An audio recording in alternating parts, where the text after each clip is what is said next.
watching it here on the floor, where can they go play this game right now?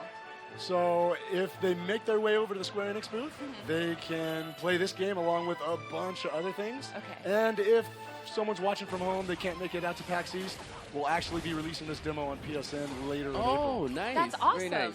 And it's going to be a free demo? It'll be a free Well, demo. obviously a free demo, right? So this takes the universe of Dragon Quest and kind of mixes it with like the hack and slash of Dynasty Warriors. Yes, absolutely. So, Dragon Quest, renowned RPG. We've taken the RPG elements in this version of the game even further than we had in Dragon Quest Heroes. So here you can see Francis is roaming around a wide open space. He'll be able to explore, look for treasure, go on quests, and that's just, part of the different RPG aspects he can do. And then you'll see him, traveling around with the party of 4. He can switch between characters on the fly. Every character has a set of basic attacks based on the weapon they're using. And then they've also got a bunch of special attacks, which is where the game becomes really flashy and fun. And these are everyone's favorite characters from the prior Dragon Quests. Well, there's actually, the 4 characters you hear, they're 4 of the 15 playable in story mode. 2 of them are brand new to Dragon Quest. Oh, okay. So the guy with purple hair, Lazarol, and the girl with pink hair, Teresa, they're brand new, never seen them before. But Carver, you can see here, he's from Dragon Quest 6. He's a fan favorite. And we also have Maribel in the party. She's from Dragon Quest 7. Nice. Okay, cool. And so you jump into this game. Is this the very start of the game? This is pretty close to the start of the game. Okay. This slice was actually custom built as a demo to kind of show off a few different aspects and make sure people were getting, a good idea of what the game has to offer. Here you can see Francis is sneaking by one of the high-level monsters. If we wake him up, he's a pretty tough fight, so we'll just run by him and see if we can get all the way to the end of the boss at the demo. So you say you added a bit more RPG elements to the second Dragon Quest Heroes, but what were some of the other differences you focused on going from Dragon Quest Heroes 1 into 2? Yeah, one of the biggest differences you'll notice right up from the start is just the structure of the game. So in the first, it was, you kind of get in the ship and you drop down to these different areas. Nothing's really connected. Okay. Here, all of the environments are connected. So you can roam from one area to the next with minimal loads in between. You have a central hub, which acts as your kind of home base. And from there, you can go out into all the different areas of the world. Is there a linear progression, like a single story mode that you follow, or is it more open world?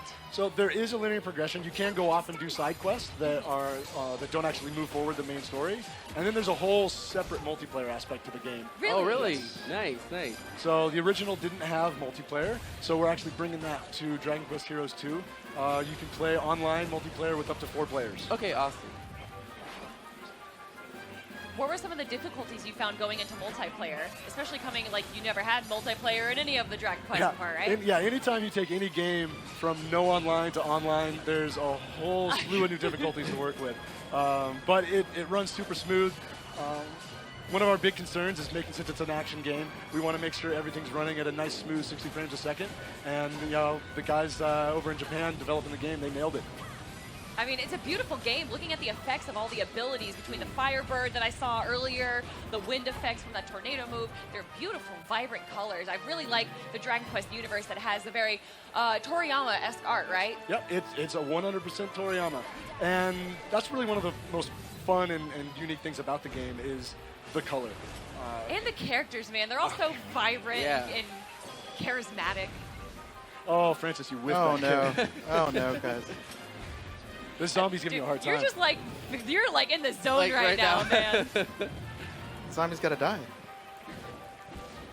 Okay, this is good. Let's move on. So does this take directly, like inside the universe of Dragon Quest, is there a story that you guys are continuing from, or is this a whole new story? Whole new story, whole new world, and there is, a reason that these other characters from these other dimensions or alternate realities are coming in. But that's one of the mysteries that you unlock as you're playing through the game.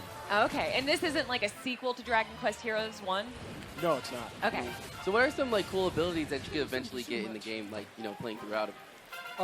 Every character has a slew of different abilities. You start out with only a couple, then you build up to the point where you can fill all 4 slots, and then you get to a point where you get more than 4, and you have to pick and choose which ones you take on the battlefield. So there is a strategic element to it. There's also a strategic element to who you choose to have in your party. Some characters can act as a healer, some as a tank, some as range. So Maribel here, it's best to keep her a little outside of the party and throw her boomerang from afar. That golem's blocking that bridge. He's going to give us a tough time, so I think it's best to probably run away and keep progressing, see if we can find that final boss. I saw her level up. Is there like skill points? Is it like, do they just get strength bonuses? Do they get new abilities? So there are certain abilities that they'll gain from using each different weapon type, and there are attributes that you can increase as you increase in level. So, but it's all up to you. So if you want to say, okay, well, I have a caster and I want them to have more MP, I can go that route. Or this tank needs more health, then you can go that route. And for RPG fans, like, is there like a maximum level you can get to by, throughout the game? You know what? I don't even know what the max level is. Oh, okay, all right. Well, hopefully get to level 100, possibly. I've been playing a lot, and I haven't hit the cap, so... Well, if it goes on forever, that's going to be good. Is there beyond, like you said that there was a linear story, but is there like in-game play, so like you already put 60 hours into it and you want to play more, you want to get all of the secret items? Well, absolutely, and that's where a lot of the multiplayer aspect comes into. You can play through the main story battles in multiplayer with your friends, or you can go into a separate mode where you basically do some dungeon crawling in the dimensional dungeons, and that's where the hardest bosses and best items are going to be. Who's your favorite character? My favorite character, Carver's up there. I actually really like one of the characters we're not seeing today. He's new for the Dragon Quest series. His name is Cesar. He uses this massive broadsword. Oh, I thought you were going to say a giant axe. Yeah, is it Brandon? So we're actually bringing Brandon into the game with the giant axe as DLC. So keep a lookout for him. Awesome. Is this a mini boss or a boss? This is a mini boss. Okay. So this guy, you can see the red ring that's been formed around him. The only way to proceed through the game is by beating this guy and dropping those barriers. Is there a combo system with the hack and slash? Like using XXY will do this combo? Yes. Okay. Yes, there is. And there's actually two different modes of play you can use. There's a simple mode that allows you to pull off these neat, flashy moves by just mashing on the buttons over and over again. That's my mode. Or if you're a little more skilled, you can go into the expert mode where it's, okay, I want to do this combo, but it's 3 squares and a triangle followed by... rewarding more of the technical players. Exactly, absolutely. So we want to make sure that no matter what the skill level is, people are going to come in and have a good time. Nice. And it's pretty cool, like, how you can go through each character so fluidly. Like, just real quick, on the fly of a button, you just switch characters. Yeah, you can do, you switch on the fly. You can do that super fast, or you can also do a special tag move, which allows you to switch characters, and as soon as that character pops in, they use one of their special abilities. Oh, nice. Okay, oh, cool. it's like Marvel versus Capcom, yeah, right? I love the giant eyes on this mini boss, man. It looks like giant googly eyes.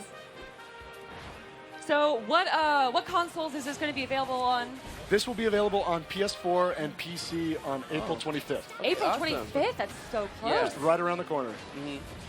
Oh, and it looks like Lazaro went down. Oh. Fortunately, Francis has some Yggdrasil leaves. If he makes his way over to the character, he can revive. There we go. Oh. Carver Got him, took a though, hard got him. hit, and then Teresa went That's down. what I've heard too. Oh no, is everyone going to die? Team wipe? We're so close. And you can see this little heal slime following your party around. He will heal you every once in a while. Mm-hmm. Is that permanent? Like, does he just follow you around? Yeah, Can he you follows. change pets? He follows you around throughout the entire game, and Oh, he okay. plays a part in the story as well. He's a party member, but he's not a controllable party member. All right, congratulations. Well done, Francis. Good job. Thank you, And thank that you. wasn't even the biggest boss in this.